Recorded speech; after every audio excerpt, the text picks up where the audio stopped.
이번에 모실 분은 말이죠. 1985년에 서울대 총학생회장이었습니다. 전학의 의장이기도 했고, 92년 그 해가 겨우 27살 되던 해예요. 그때 최연소 국회의원 출마를 했어요. 그리고 그 다음 총선에서는 31살에 15대 초선이 됐고요. 김대중 총재 특보를 했고요. 2002년에 겨우 36살에 최연소로 서울시장 후보가 됐어요. 그리고 이때까지는 이제 곧 이 양반이 대통령 후보로 나설 거를 아무도 의심하지 않았습니다. 아무도. 그러나 서울시장이 후보가 된지 아마 4개월 정도 후였죠. 네. 그 이후로 무려 15년간 이 정치 중앙무대에서 서본 적이 없어요, 이분이. 자, 김민석 전 의원을 소개하겠습니다. 사실은 요즘 20, 30대는 잘 몰라요. 그죠? 다행이네요. 돌이켜보면 서울시장 후보 2002년, 그때가 정점이었죠. 정치를 했던 시기에는 1차 라운드에 뭐 제일 정점까지 갔다고 봐야죠. 그리고 그 서울시장 출마 이후 모든 게 내리막입니다. 그때 출마했을 때 구호가 저는 아직 기억이 나는데 요새로 보면 신개념이에요. 당시는 낯설었어요. 생활정치라는 걸 내걸었었어요. 네. 이 서울시장 선거가 굉장히 중요한 선거였습니다. 역사적으로도. 이때 이명박과 맞붙었거든요. 그리고 졌고 이명박 대통령의 길을 열어준 사람. 그때 너무 급하게 출마하신 거 아니에요? 원래는 꼭 제가 당시에 출마하려 했던 것은 아니고요.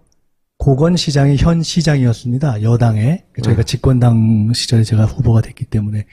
그분이 다시 나왔으면 됐어요. 근데 고 시장께서 다시 나오라고 제가 가서 굉장히 많이 저도 그걸 권해야 될 위치에 있었기 때문에 했는데 결론은 그분이 안 나오셨고 그때만 해도 제가 좀 잘 나갔어요. 안희정 도지사가 지금 누리는 인기보다 훨씬 더 높은 인기를 그때 당시에 저 양반은 곧 대선 후보급으로 성장할 것이라는 걸 믿어 의심치 않는.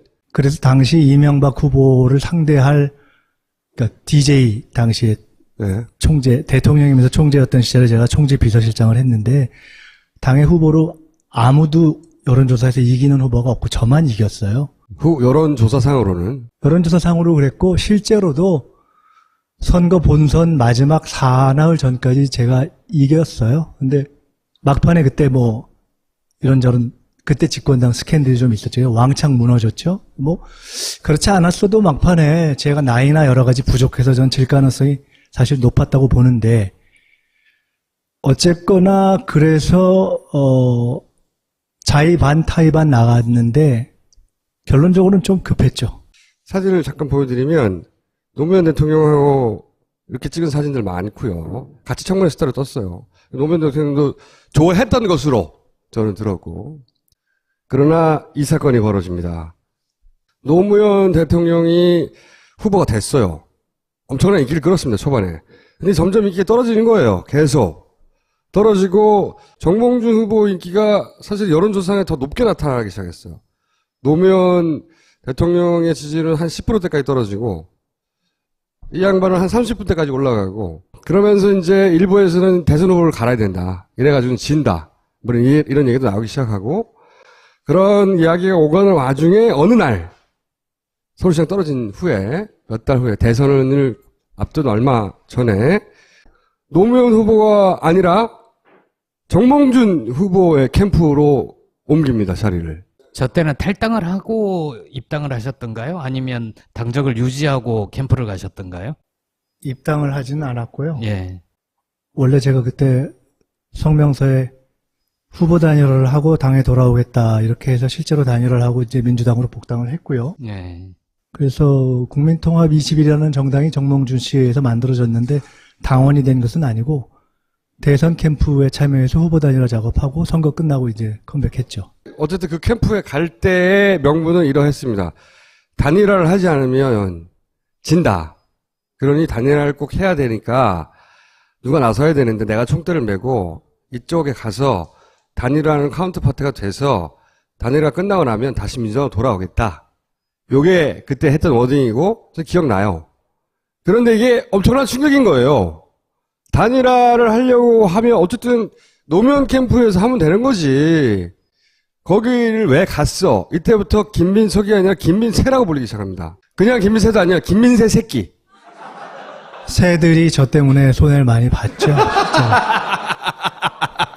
지금은 이제 15년이 됐기 때문에 여유있게 답하시겠지만, 스포츠 신문에 한 면이 났었는데 네. 제 얼굴이 있고 저한테 새 몸통을 단 사진이 한 면짜리가 나오고 그랬어요. 맞아요. 그런 정도였는데 전 국민의 조롱거리가 됐어요. 얼굴을 들고 사람들을 보기가 어려운 그런 시기였죠. 한번 오셔야 돼 생각하면서, 그때 진짜 죽고 싶지 않았을까? 그렇진 않았어요. 그렇진 않았어. 아유, 지금 말씀하시니까 왜냐면 혹시 저희 형님 아세요? 예, 압니다. 네. 김민웅 교수. 예. 그때 저희 형이 미국에 있을 때인데 저희 형한테 그런 얘기를 했던 기억이 나요. 야, 내가 있는 얘기를 그대로 한다면 내가 이런 놈들 때문에 이렇게 모든 걸 걸고 이런 걸 했는지 정치 그만둬야 되겠다. 그래서 원래부터 그 일을 시작할 때 대선 승리를 못하면 정치를 그만둘 생각이었고요. 그로부터 15년이 지나는 동안 그때로부터 그런 막 어떤 내가 막 이렇게 막 새 나오고 이런 거 할 때는 죽고 싶다는 생각을 해본 적은 없어요. 그냥 그런 생각을 하는 것이 그런 여유가 없을 만큼 숨이 찼기 때문에. 그런데 오히려 그런 생각은 그 15년의 터널을 지나오는 동안 비교적 건강하게 버텼는데 터널이 다 지났다고 생각되는 거의 마지막 시기 또는 하여간 한참 지나서 최근 몇 년 동안은 야 이거 진짜 못해 먹겠다 이런 생각이 들 때가 있었어요. 최근 끝났지 싶었는데 아직도 끝나지 않았구나 하는. 그럴 수도 있고 아니면 도대체 이 끝은 어디인가 뭐 이럴 수도 있고. 끝이 오늘이 될 수도 있고요. 더 긴 터널의 시작일 수도 있습니다. 협박을 해.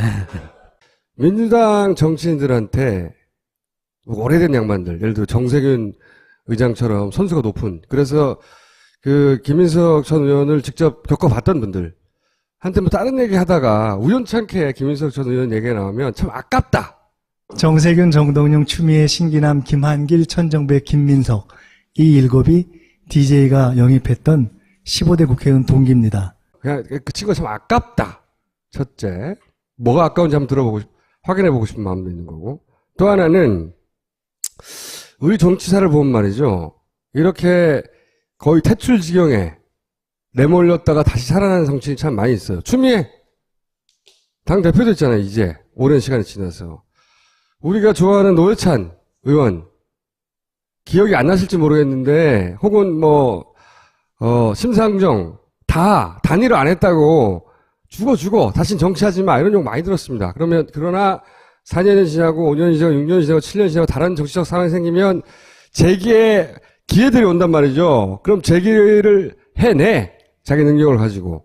그런 정치인들이. 그런데 김민석 전 의원은 전자를 얼마나 오랫동안 붙여야 되냐 이게. 그 이후에 한 번도 재기를 못했어요. 한 번도 사실은. 물론 재기 활동 말동하는 기회가 없었던 건 아닙니다. 당에 들어오고 그 다음에 출마도 한 적도 있고. 하지만 한 번도 본인이 과거에 누렸던 정치적 지위의 반의 반도 회복하지 못하고, 그러니까 이게, 되짚어보고 싶은 거예요. 우선 첫 번째 질문은 이겁니다. 이때 왜 굳이 꼭 갔어야 해요? 왜냐면 단일화가 여론조사로 됐는데, 여론조사 직전까지도 정몽준 당시 후보가 여론 지지율이 높았어요. 그러면 정몽준 후보가 이기면, 정몽준 후보의 당선을 위해서 떴을 거 아닙니까? 당연히. 그쵸? 그러면 지금 되돌아 생각하면 우리는 그건 받아들일 수가 없거든. 정몽준을 민주당의 대선 후보로 만들어서 뛴다는 건. 지금 생각으로는.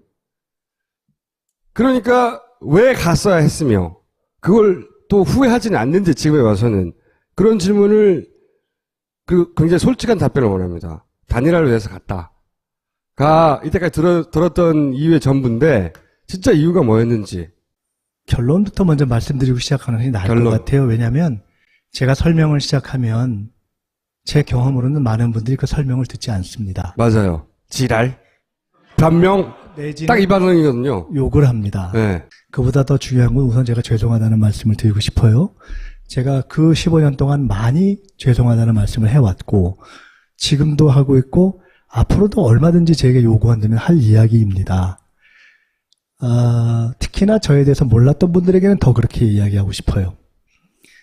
또 한 가지에 드리고 싶은 말씀은 요 직전 사진에서 본인의 당사자에 해당할 수 있는 노무현 대통령께서 네.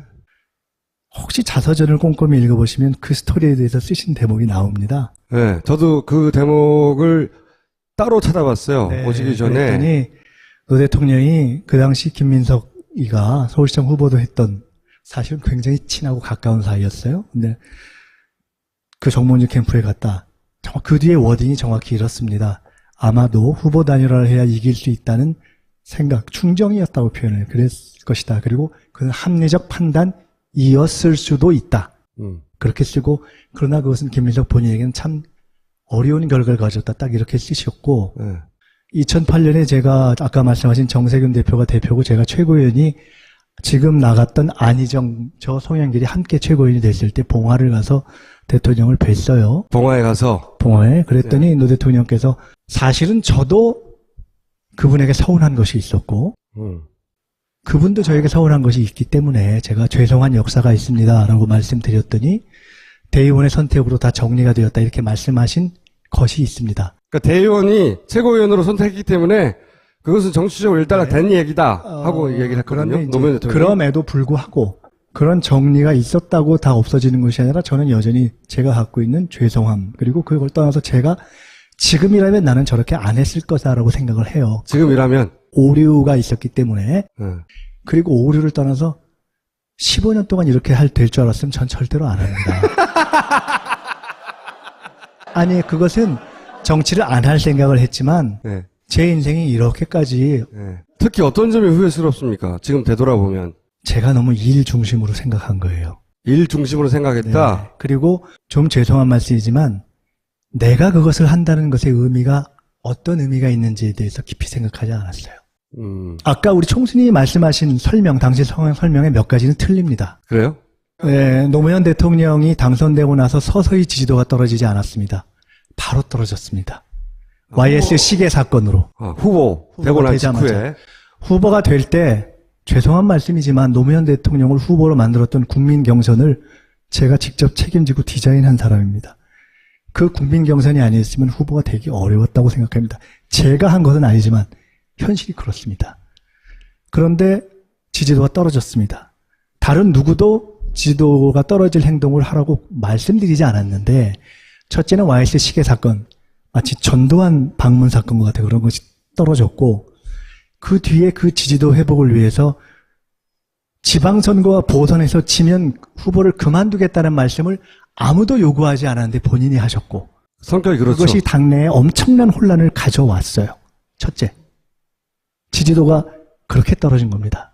둘째, 후보 단일화라는 것에 대해서 그때는 아무도 상상 속의 일일 뿐 현실이 된 적이 없었습니다. DJP는 있었지만 지금은 솔직히 문재인 안철수도 아니라 마음에 안 들어도 여러분이 이미 한번 하셨고 앞으로 해야 된다고 생각하는 분들도 계실 거 아닙니까? 노무현 정몽준 단일화는 당연히 생각할 수 없는 일이었고 그러나 오늘 생각한다면 그것이 아니었다면 당선되기는 어려웠을 겁니다. 그거 분명히 필요하긴 했죠. 네. 네, 그런데 당시는 노무현 후보와 그 주변 사람들 대부분이 그에 대한 굉장한 거부감이 있었습니다. 충분히 이해할 수 있는 이유죠. 어떻게 재벌과. 그러나 노 후보는 최종적으로 받아들인 겁니다. 어쨌든. 그리고 당내의 대부분이 후보 단일화가 아니면 진다고 생각했습니다. 그리고 그 뒤 당 밖에 있었던 시민사회 세력은 그래도 노 후보를 밀어야 된다고 생각했지만 당 내에서는 사실은 그 후에 친노라고 칭해졌던 대부분의 민주당 내부 정치인들을 포함해서 대선 승리가 어려워졌다고 판단했습니다. 어렵다고. 현실입니다. 처음엔 이랬습니다. 노 후보가 떴을 때 50% 이상이었기 때문에 무조건 이회창 대선을 깬다고 했습니다. 노 후보가 바닥으로 갔습니다. 몇 달 동안 올라가지가 않았습니다. 무조건 지는 결과가 나왔습니다. 그러니까 희망이 없는데 정몽준이 떴습니다. 그때 노무현과 정몽준이 합치면 이길 수 있다는 얘기가 나왔습니다. 그때 모든 여론조사는 노무현 정몽준 단일화가 이루어지기를 바라느냐? 예스. 이루어진다면 이길 거라고 보느냐? 예스. 이랬습니다. 이게 10월 16일까지 갔습니다. 10월 17일 날 처음으로 후보 단일화가 돼도 진다는 여론조사가 나왔습니다. 왜? 후보 단일화가 안 된다고 생각했기 때문입니다. 사람들이. 그래서 10월 17일 날 어떤 일이 일어났느냐? 처음으로 당시 공동정권이었던 DJ의 민주당과 JP의 자민련에서 한 명씩이 이회창의 한나라당으로 갔습니다. 후보 단일화가 안 되고 깨질 것이라고 봤기 때문에 옮겨 탄 겁니다. 둑이 무너진 겁니다. 후보 단일화를 해야 된다고 생각한 사람은 많지만 아무 행동도 없었습니다. 죄송하지만 제가 그때 잘 나갔습니다. 그리고 노무현, 정몽준 후보들보다 당내 입지가 좋았습니다. 죄송합니다. 제가 이렇게 말씀드려서. 그리고 저는 당의 주류 중에 주류였습니다. DJ에서 픽업됐고 아까 10살 많은 선배들이 있었지만 새천년 민주당 창당 작업을 직접 실무적으로 다 했고 그래서 국민경선 만드는 작업도 했고 영입도 했고 총재비서실장도 했고 서울시장 후보를 10,000명 경선 최초의 다수 경선이었습니다. 통과했고 그리고 선거에서 진 이후로는 정치를 잠깐 쉬고 북한에 해외 유학생을 보내는 장학재단 하면서 정치를 쉬겠다고 생각하고 있었습니다. 손을 띄었는데 후보 단일화가 안 되면 깨지는 상황이 펼쳐져서 잠 못 이루는 밤이 몇 달 계속됐습니다. 몇 달 동안 방을 돌면서 단일화를 해야 되는데 단일화를 해야 되는데 저는 이회창 씨가 대통령 되는 꼴을 볼 수가 없었습니다. 나는 그 꼴을 볼 수 없는 왜? 정권 창출을 못하면 저는 남북관계가 후퇴한다고 생각했어요. 반드시 이겨야 된다고 생각했는데 반드시 지는 상황으로 가는 거예요. 뒤집어야 된다. 뒤집을 수 없는 상황이 돼서 단일화를 하는 것밖에 답이 없다고 생각했어요. 정동영 당시 후보로 뛰다가 나중에 선대위원장 갔습니다. 등을 포함한 모든 당의 중진 지도자급들이 그렇게 생각했어요. 저는 동교동도 아니고 후단협도 아니고 그렇습니다. 그냥 학생운동 출신의 개인이었습니다. 계보에 속한 적이 없습니다. 그런데 그냥 일을 했죠. 근데 누군가 후보 단일화 작업을 해야 되는데 다 반대하는데 어쨌든 엮긴 엮어야 되는데 해야 된다고 생각했고 그래서 마지막에 김근태 선배하고 상의를 했습니다. 한 10년 지났고 제가 그동안 얘기 안 했고 최근에는 그 측근에 있는 분들이 얘기를 공개적으로 하기 시작했기 때문에 제가 얘기를 하는 겁니다. 형님이 가서 통합하고 단일화를 하십시다. 김근태 전 의장에게 둘이 마지막에 그것을 누군가 해야 되는 일이 맞는데 그걸 내가 어떻게 하겠냐. 사실 저도 충분히 이해하죠. 어떻게 제야의 지도자 김근태가 합니까? 손 들고 틀렸구나 하고 나왔습니다. 나올 때 그 옆방에 이철 선배가 있었습니다. 개인으로 이미 정몽준 캠프에 가 있던 분입니다. 이철 전 의장. 이철. 그분이 나오는데 어떻게 되냐? 틀렸습니다.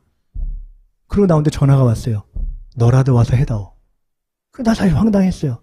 그날 밤 고민하고 결론 내고 행동한 겁니다.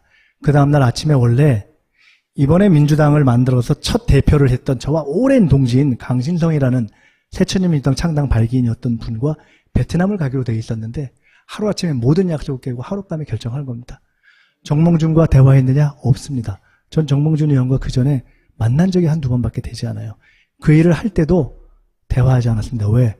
정몽준 보고 간 게 아니에요. 그 솔직히 얘기해서 노무현이냐 정몽준이냐보다 중요한 것이 정권 창출이었고 별 상의할 게 없어요. 그냥 후보 단일화하고 돌아오겠다는 생각을 했고 성명서 그렇게 썼고 그래서 중간에 단일화가 돼서 당시 언론 기사에 이런 게 나옵니다.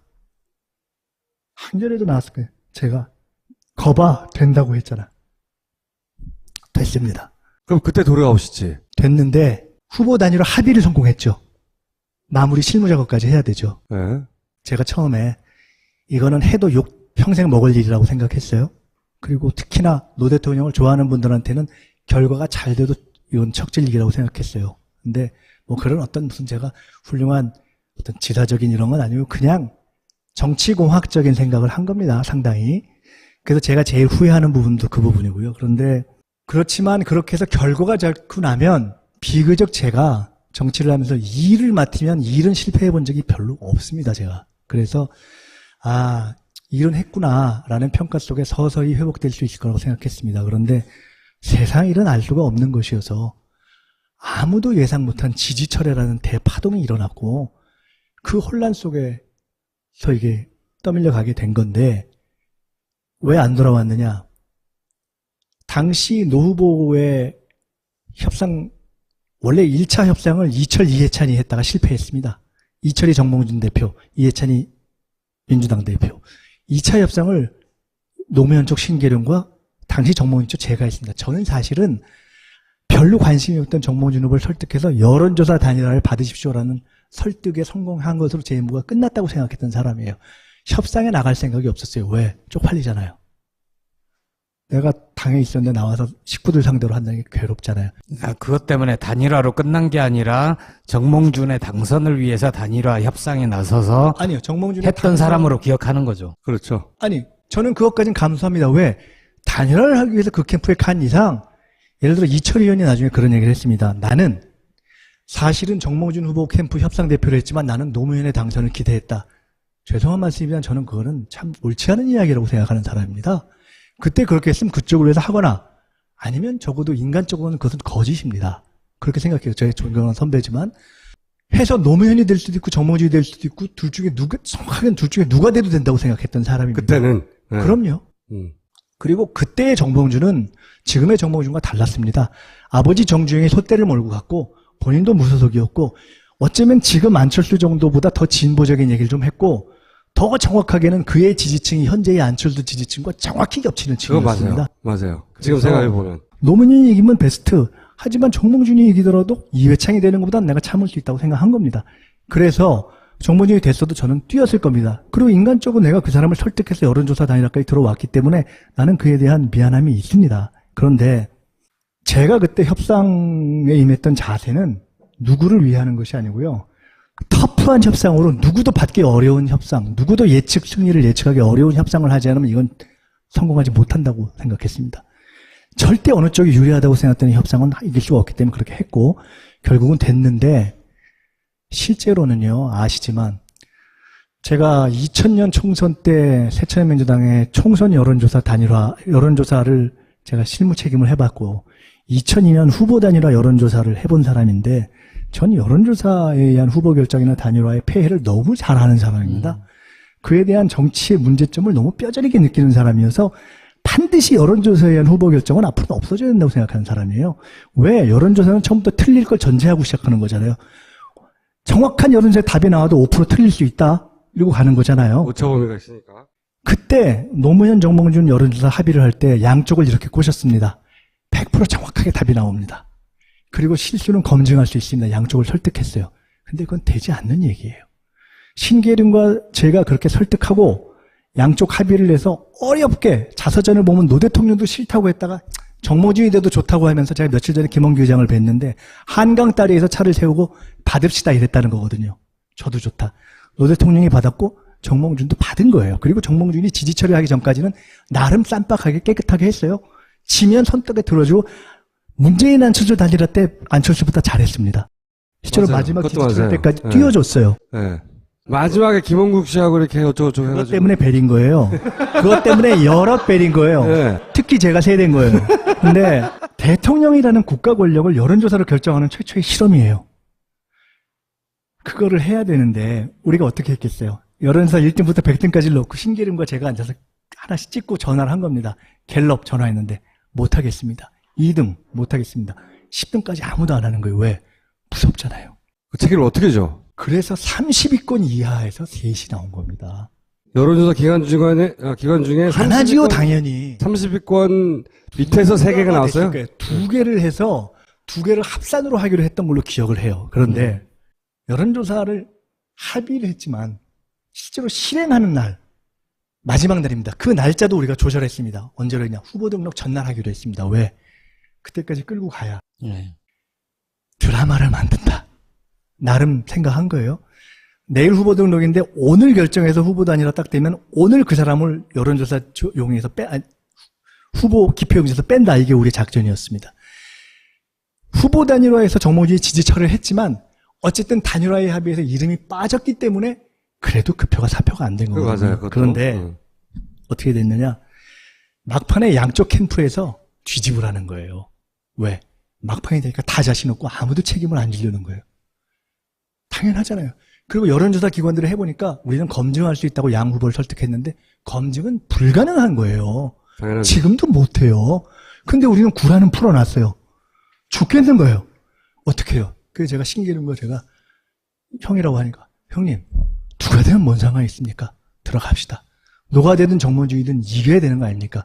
해서 둘이 눈 딱 잡고 오케이 해서 저런데 들어간 거예요. 그렇게 해서 됐는데 결론이 나면 그걸로 되는 건데 결론이 어떻게 났는 줄 아세요? 결론 발표를 했는데 우리도 몰라요. 딱 가져온 걸 읽었어요. 여론조사 기관 2개가 나왔습니다. 하나 무효, 하나 노무현 승. 기가 막히게 나온 거예요. 근데 얼마나 더 재밌는 줄 아세요? 제가 그래서 여론조사라는 건 정말 하면 안 된다는. 그날 그 여론조사 기관 2개의 결과가 이렇게 1대 빵 하나는 무승부로 나온 날. 나머지 모든 일간지의 여론조사 5군데에서 3개인가 4개인가를 정몽준이 이겼습니다. 그래서 이건 그냥 하늘이 도와서 된 거예요. 그런데 제가 궁금한 건 중간에 그렇게 해서 후보 단일화가 된 순간 왜 복귀를 안 하셨냐는 거예요. 후보 단일화가 됐는데 어떻게 복귀를 합니까? 왜? 첫째, 후보 단일화 성사됐죠? 후보 단일화 되면 이게 나중에 지지철회와 연결되는데 지금은 정치가 그로부터 15년 진화했습니다. 후보 단일화를 해봤고 2010년도 2002년 이후 처음으로 야권이 승리한 지방선거 때 제가 최고위원이면서 지방선거 총본부장을 했습니다. 그때 야권 연대를 했는데 그때 야권 연대 협상은 정책도 하고 공천도 나누고 비교적 종합적으로 했어요. 2012년 문재인 안철수 단일화도 뭐 나름 정책도 하고 했잖아요. 2002년 노무현 정무준 단일화의 합의사항이 뭔지 아십니까? 딱 하나예요. 마지막 날까지 선거운동을 할 때 유세차에 노무현 정무준 둘만 올라간다 이거밖에 없었습니다. 유세차에 둘만 올라간다? 그러다가 마지막 지지철회가 있는 날 갑자기 링 위에 유세차에 여러 사람이 올라가고 막 판이 흐트러지다가 사고가 난 건데 어쨌든 왜 복귀 안 했느냐? 말이 안 되죠. 제가 아무리 후보 단일화를 하고 당에 복귀하겠다는 제 얘기를 하고 갔다 하더라도 그리고 저는 뼛속까지 민주당 사람입니다. 제가 민주당 아닌 당을 해본 적이 없어요. 민주당 시작했고 지금도 민주당 대표고 저는 열린우리당도 안 해봤고 새정년도 안 해봤어요. 참 운명적으로 민주당만 했습니다. 근데 내가 정몽준하고 당신이 되든 안 되든 해서 이걸 하겠다고 했는데 거기가 깨졌는데 그 냉큼 돌아가요? 그건 인간이 할 짓이 아니죠. 또 그 세력을 모아서 대선까지 이겨내야 되는데 제가 그러면서 졸지에 거기 선대본부장까지 돼서 협상단 대표까지 했는데요. 하나 더. 후보 단일화가 된 뒤에 성사가 된 뒤에 제 꼴이 참 기가 막히게 됐습니다. 뭐냐면 이렇게 됐죠. 정몽준 캠프에서 김민석이가 트로이의 목마다 이래서요. 양쪽에서 버림받았구나. 제 정치 인생에서 가장 수모스러운 조사를 며칠 받았습니다. 거기에는 정치를 해본 사람이 별로 없어요. 정몽준 캠프에는 당시에. 그런 분들한테 도대체 협상을 어떻게 했냐. 협상을 해서 모든 걸 검증할 수 있다고 해놓고서 왜 이걸 안 했냐. 왜 이걸 마지막에 오케이 안 붙고 네 맘대로 단일화 여론조사를 사인을 들어갔냐. 자술서를 쓴 거예요. 자술서를 정몽준 캠프에서. 그러나 제가 그 시간을 그냥 참고 보냈어요. 왜? 끝나면 되니까. 또 하나. 제가 생각했던 첫째 임무는 단일화였고 둘째는 통합이었어요. 뭐냐면 2002회찬 단일화 협상이 깨졌을 때는 그냥 단일화 협상만 하고 끝난 건데 저와 신계륜이 협상을 할 때 그때 없었던 구절을 하나 제가 넣습니다. 그 기록이 남아있어요. 1항에 단일화를 합의했고요. 2항에 단일화가 이루어진 이후에 적절한 시기에 통합을 위해 노력한다고 했습니다. 제가 당시 생각했던 것은 저는 그렇게 해서 정권 창출에 성공하고 나면 DJ와 노무현의 새천년 민주당에 좌로는 유시민의 개혁당, 우로는 정몽준의 세력을 합친 거대 단일 민주연합정당을 만들어서 가야 된다고 생각했던 사람입니다. 그래야 안정적 국정 운영이 되고 그래야 남북관계를 안정시킬 수 있다고 생각했어요. 그래서 그걸 했습니다. 그런데 그래서 그것까지 버틴 거예요. 마지막 날 지지철회가 있는 날 제가 아까 말씀드린 그 트로이의 목마니까 각 캠프에서 유세를 하고 정몽준 후보는 정몽준 후보대로 마지막 날까지 서울에서 시작해서 마지막 명동 종로 유세까지 버스로 유세를 돌았습니다. 정몽준이 지지철에 오전까지 기분이 좋았습니다. 영등포 유세에서 춤을 춰고 지지 유세를 할 정도였습니다. 그것이 오후 명동 유세에서 둘만 올라섰던 약속이 뒤집어지고 종로에서 소위 추미애도 있습니다. 정동영도 있습니다. 사건이 나고 정몽준과 김은국이 냉면집 가서 소주 먹고 획 돌아가지고 나오면서 지지철을 했던 파동으로 이어진 거예요. 노무현 대통령의 자서전을 보면 노무현 대통령이 이렇게 쓰셨습니다. 사실 나도 단상에 둘만 올라간다는 합의가 있다는 걸 몰랐다. 나중에 보니까 그게 있더라.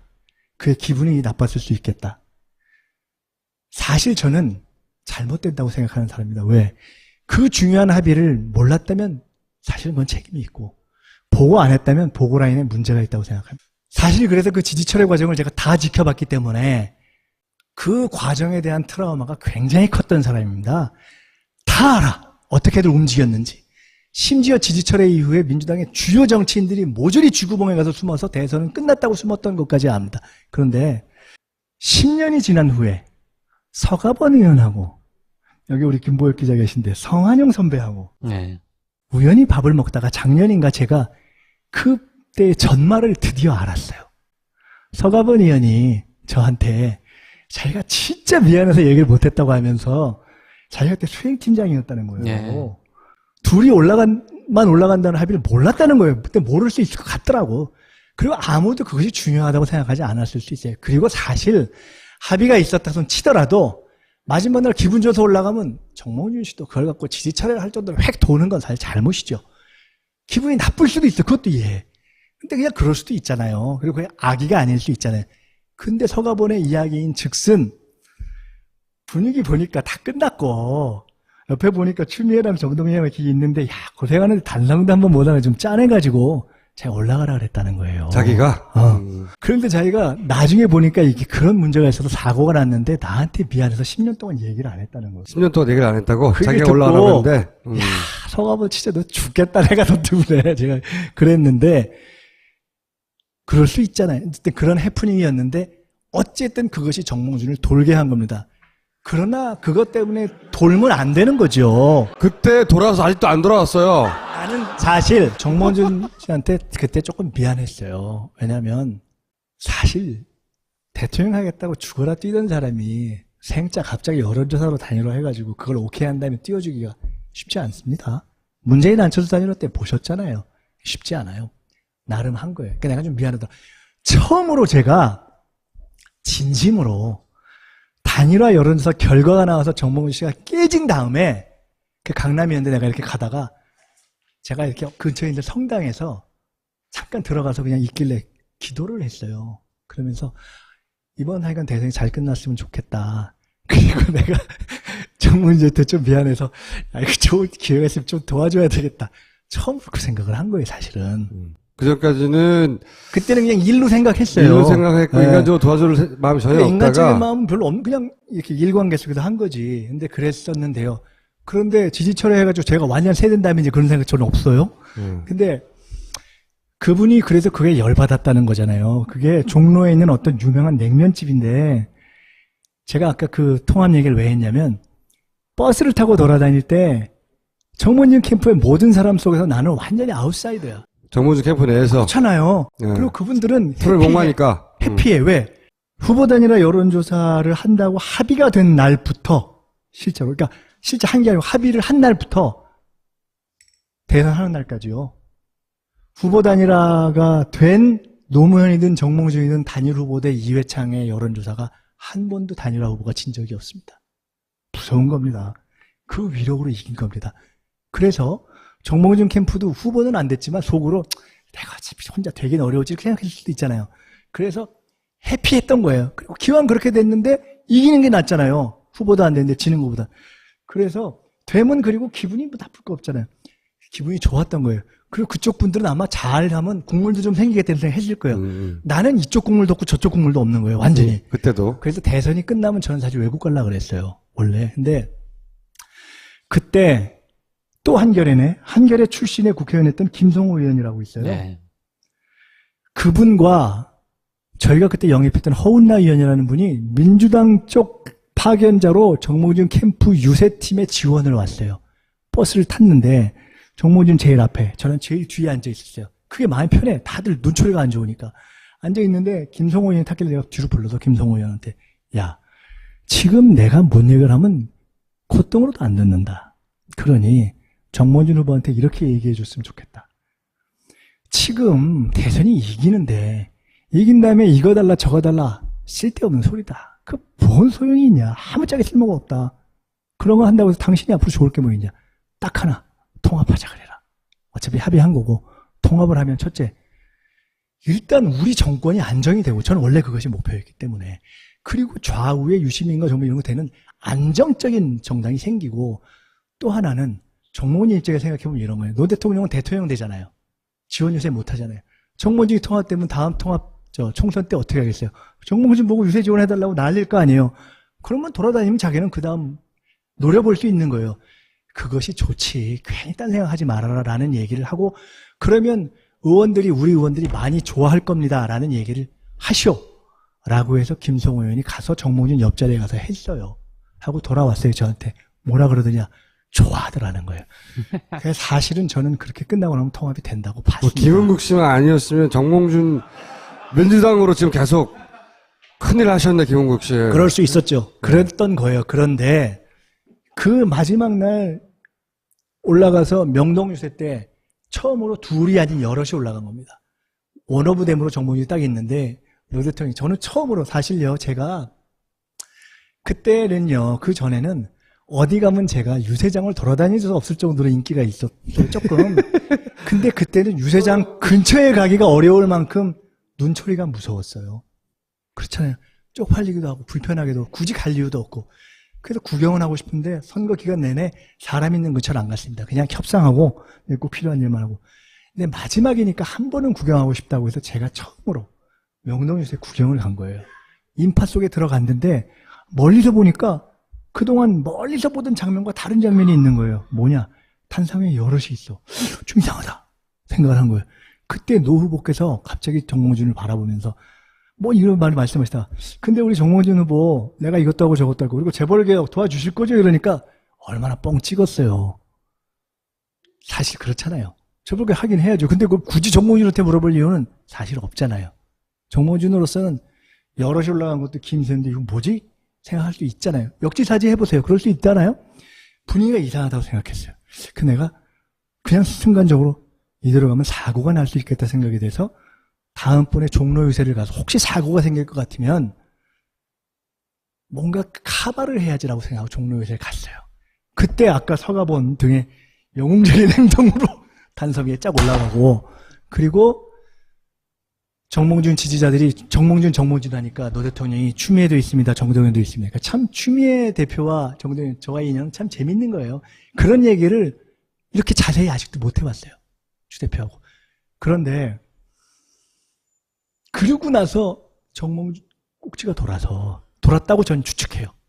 냉면을 먹으러 갔는데 분위기가 이상해서 나는 사고가 날까봐 요쪽 모퉁이에서 김성호 의원하고 물냉면을 시켜 먹고 다 끝나고 나서 끝났다 이제 요것만 지나면 게임 끝이다 하고 냉면 먹고 이쑤시개 커피를 딱 마시는데 나와보니까 지지철의 발표를 한 거예요.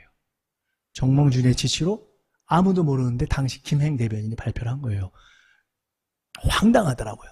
김행 씨가 그 전까지만 해도 DJ 때도 중앙일보 대기자라면서 우리 쪽을 도왔던 사람입니다. 근데 너무 황당했죠. 나중에 들어보니 모든 그때 정몽준 캠프에 있던 사람들이 비슷한 위기감을 느껴서 다 눈치만 보고 조용히 냉면만 먹었는데 김은국 씨가 열받고 계속 떠들고 정몽준 열받고 해서 계속 소주를 마셨다는 거예요. 그러니까 이미 동체볼능으로 마셔버린 거야. 그리고 오달 내린 거예요. 그때 사실은 김행 대변인이 제가 그래서 야 이게 참 굉장히 똑똑한 분인데 아무리 똑똑해도 이게 경험이 중요하다고 생각해서 이분이 경험이 있었다면 도망을 가버렸을 거예요. 그랬어야 맞는 거예요. 근데 그냥 발표해버린 거예요. 아무도 이거를 뒤집을 수가 없는 상황이었어요. 그리고 정몽준 집으로 간 거예요. 에브리바디 패닉. 답이 안 나오는 거예요. 도대체 상황 파악이 안 돼요. 그날 밤에 노 대통령도 그 집 앞에 가서 뭐 문전박대 당하는 거 있었지만 그 시점에 이철희 의원은 손 들고 노무현 캠프로 복귀한 겁니다. 저는 그때 두 번을 새벽까지 정몽준 집 앞에 가고 집에 한 번 들어가서 두 번, 세 번 설득을 했는데 안 됐어요. 그때 어떻겠습니까? 돌아와서 사실은 여의도에 있는 여론조사 단일화를 마지막에 들어가자고 결론냈던 그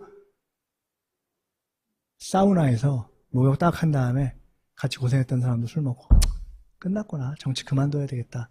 그때 다시 저로 돌아가자 이런 얘기 했던 분들이 있어요. 근데 제가 아무리 사람이 망가져도 최소한의 체면이 있잖아요. 그죠? 자존심도 있는 거고. 그때 내가 그걸 뭐 하겠어요? 딱 털고 정치 그만둔다 생각하고 집에 가서 잠이 안 오는데 그냥 하고 새벽에 일어나서 나가서 투표장에 가서 투표 딱 하고 이길 거라고 생각 못하고 깊은 잠에 빠져들어서 일어났는데 눈 떠보니까 이겼더라고요. 그리고 노 대통령이 와 주변이 환호하는 장면 나오고 이철의원이 그 앞에서 가서 껴안는 장면도 나오고 만감이 교차하더라고요. 지금 계속 이철 디스하는. 근데 그걸 보면서 제가 울었습니다. 음. 감동이더라고요. 정치공학의 폐해를 누구보다 뼈저리게 느낀 사람입니다. 그리고 저는 2002년 대선은 적어도 소위 친노 진영을 포함한 야권 정치 세력은 진 선거라고 생각합니다. 그건 국민이 이겨준 선거입니다. 따라서 다시는 정치 세력이 그런 식의 오류를 되풀이하면 안 된다고 생각하는 사람입니다. 동일한 관점에서 저는 2016년 지난 총선도 야권이 진 선거라고 생각하는 사람입니다. 야권이 졌고 분열했고 제대로 못해서 깨진 것을 국민들이 하도 박근혜가 개판이니까 이겨준 선거입니다. 그렇게 생각하는 사람이어서 그 교훈을 철저하게 복귀하지 않으면 절대 다음 대선 이기기 어렵고 그걸 복귀해서 이겨야 된다고 생각하는 사람입니다. 말을 끊을 수 없었던 것은 15년 동안 저 얘기를 얼마나 하고 싶었을까. 네, 진짜 고마워요. 아니, 근데 제가 들으면서 그런 생각이 들었어요. 아, 이거를 끊는 건, 이 양반한테 또 한 번에 한을 남기는 것이다. 15년 동안 사실은 김근태 선배 이야기를 포함해서 그 대부분의 얘기를 제가 한 적이 없습니다. 제가 일반적으로 정치를 하면서 보안을 중시하는 쪽으로 해왔고 일을 했기 때문에 뭐 반론하거나 대묻거나 그건 왜 그랬냐고 따지거나 그런 대목이 없었던 건 아니나 이게 풀로 들어가야 되겠다. 풀로 듣고 오늘은 그냥 보내자. 보내버리자? 아니, 제가 모신 이유는 그 얘기를 듣고 첫 번째는 그리고 사람이 잘못했다고 해서 15년간 죽어 지내는 법은 없는 거 아닙니까? 최소한 얘기는 들어봐야 될 거 아니에요. 들어보고 싶은 게 있었고요. 또 하나는 어쨌든 겪은 게 있잖아요. 그러면 정치를 보는 나름의 눈도 생겼을 거 아니에요. 그게 틀렸든 옳든. 그러면 이제 그 2002년의 경험을 가지고 2016년에 이제 또다시 많은 후보들이 등장하고 예상이 불가능한 대선 전국이 벌어질 텐데 어떻게 생각하냐? 그러니까 이번 대선은 어떻게 보느냐. 어떻게 생각하냐? 일단 15년 동안 정치를 못했기 때문에 빚진 사람도 별로 없고 이제 그죠? 같이 들어온 사람들은 당 대표하거나 막 은퇴할 때가 됐어요. 은퇴할 때가 그런 얘기를 해보려고 한 건데 한 번 더 나오셔야 된다는 얘기. 그러니까요. 제 말은 앞으로 한 번 혹은 여러 번 더 나와 하실지 모르겠고 오늘 여기까지 할 텐데 가시기 전에 그러면 한 말씀 제가 그러니까요. 드려놓을게요. 네. 가끔 저는 이런 생각을 해봅니다. 아까 제 얘기 말씀하셨는데 15년 동안 제가 완전히 놀진 않았어요. 참 웃기는데 공부도 하고 이혼도 했고 이혼도 했고 빚도 지고 빚도 지고 미국 가서 변호사도 되고 저 스스로는 난 멀쩡히 살고 있어요. 근데 사람들이 보기만 하면 제기해야지 그래요. 내가 나 서서 걸어다니고 살고 있는데 그런 의미로 생각하면 어떤 의미에서는 그러니까 사람들은 제가 정치로 복귀해야 제기한다고 생각하나 보구나. 정치로 알았으니까요. 처음에 했어요. 네. 또 하나는 어쩌면 나는 진짜 다시 하겠다는 의지를 내가 회피했나 보다라는 생각을 했어요. 무섭지 않으셨어요? 혹시 실제로는? 아까 2002년 이후의 시간을 말씀드렸는데 가끔 제가 이런 얘기를 합니다. 저 같은 사람이요. 다시 사람 앞에 서서 마이크를 잡고 이야기해보겠다는 생각을 갖기가 그게 쉽지 않습니다. 그랬을 것 같아요. 무서울 것 같아요. 볼 때.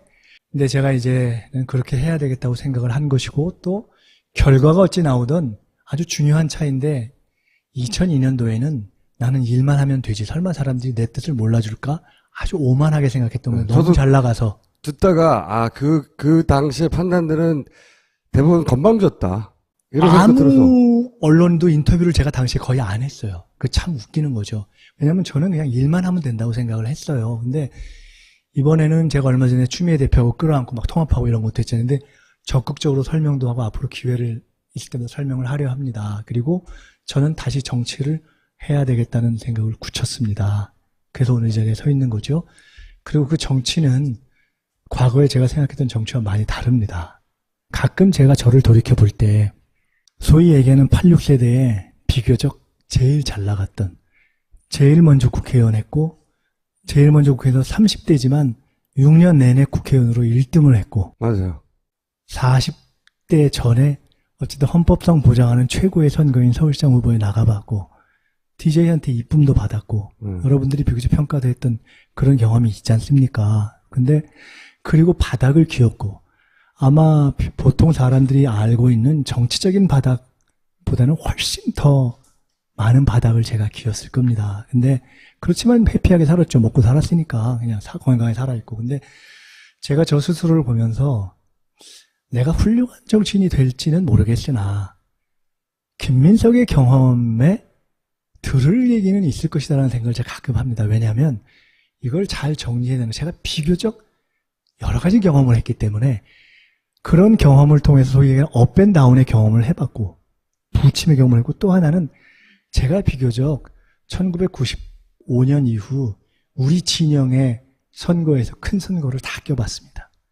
95년에 야권이 처음 이긴 조순 서울시장 선거를 이해찬, 김민석 둘이 치고. 그건 다 20세기 일이거든요. 아니, 드린 이유가 있어요. 왜냐하면 97년 대선 때 DJP 연합에 박태준을 결합시키는 역할을 해봤고, 2002년 대선 때 국민경선을 만들었고 노무현 정몽준 단일화를 해봤고, 2010년에 지방선거 승리를 할 때 제가 최고위원으로 선대본부장을 해서 선거를 이겨봤고, 그 다음에 이번에 민주당이라는 당을 만들어서 통합시킨 걸 해서 드리는 말씀은 비교적 이 야권의 큰 판과 관련된 데에 이길 때는 한 번도 안 빼고 제가 껴봤습니다. 그래서 그거를 조금 경험이 있어서 저는 제 스스로를 객관화할 때 저의 오류와 과거, 이 잘못을 냉정하게 분석하고 평가하고 복귀할 필요가 있다고 가끔 생각을 해봅니다. 그래서 그런 차원에서 일단은 얘기를 드리려고 하고요. 끝으로 혹시 다음에 기회가 있다면 더 말씀드리겠지만, 대선과 관련해서 말씀드리면 저는 이기는 거 외에는 답이 없다고 봅니다. 그런데 굉장히 지금 생각보다 처절하게 어려운 선거가 될 거라고 봅니다. 처절하게 어려운 선거다. 왜냐? 김대중 대통령이 72년 대선에서 지고 나서 다음번에는 박정희가 총통제로 갈 것이다 이렇게 예언한 적이 있는데, 저는 박근혜 대통령이 남아있는 1년 반을 아주 험하게 갈 거라고 생각합니다. 그리고 누구나 우리가 생각할 때 이제 정권엔 인기가 없어서 교체되겠지라고 생각하는 우리의 낙관에도 불구하고 정권을 잡고 있는 사람들은 훨씬 더 우리보다 처절한 각오와 결의로 정권을 지키려고 할 거라고 저는 보고 있습니다. 이정열 판사하고 비슷한 생각이시네. 반드시 이겨야 하고 이길 수 있다. 이번에 좋은 점은 우리는 많은 경험을 했고, 후보보다 더 중요한 것이 이번에 우리가 출연진이 좋다. 출연진이 좋다. 뛰쳐나갈 출연진들이 별로 없기 때문에 이걸 전체를 잘 짜서 우리 총수님 같은 분이 역할을 하셔가지고 잘 만들어서 하면 대선 이길 수 있고, 반드시 이기는데 연만큼이라도 기여하기 위해서 전 정치 다시 시작했다. 이게 제 말씀입니다. 알겠습니다. 오늘 여기까지 하겠습니다.